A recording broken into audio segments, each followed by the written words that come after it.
As you can see behind me, they've lit a couple of bonfires, and we may be caught in the smoke of one of those bonfires in the next few moments. You can hear the fireworks, you can hear the music. Just a few seconds ago, excuse me, a young man behind me setting off fireworks as well. So really making that anger heard, making their views put forward. They are complaining, or at least protesting, against higher production costs and lower prices for their produce across the European Union. They are frustrated, many saying that their financial situation is just not going to be viable in a matter of months, and that they want European officials, the European Parliament, that building behind me, to hear their voices and to help financially, certainly, as much as they can, these farmers who are really struggling. That is the view they're putting forward. A few moments ago behind me, against the European Parliament, some farmers threw eggs at the building, threw rocks at the building.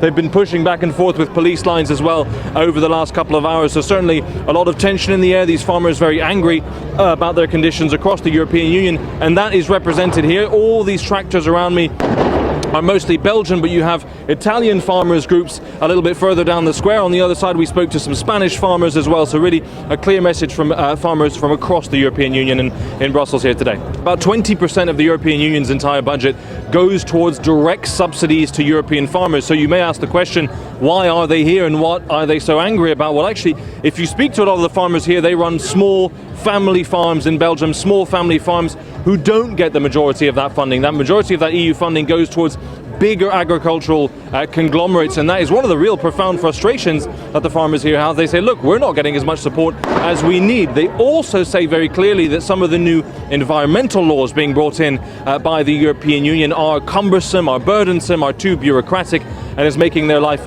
very, very difficult indeed. So it's true to say that these are some of the most subsidized farmers in the world. That is a point that has been made here and has been made by some of the European parliamentarians we've seen speaking to the farmers, but the farmers themselves just say those subsidies are still not enough.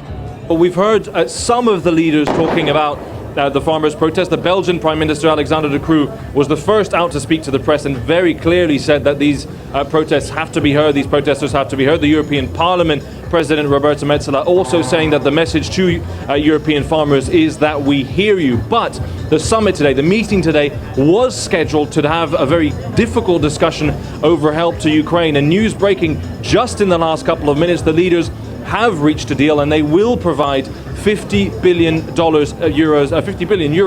in support for Ukraine over the next 5 years. That is vital support for the Ukrainian government's day-to-day functioning, those public services. That will be very welcome news in Kyiv indeed.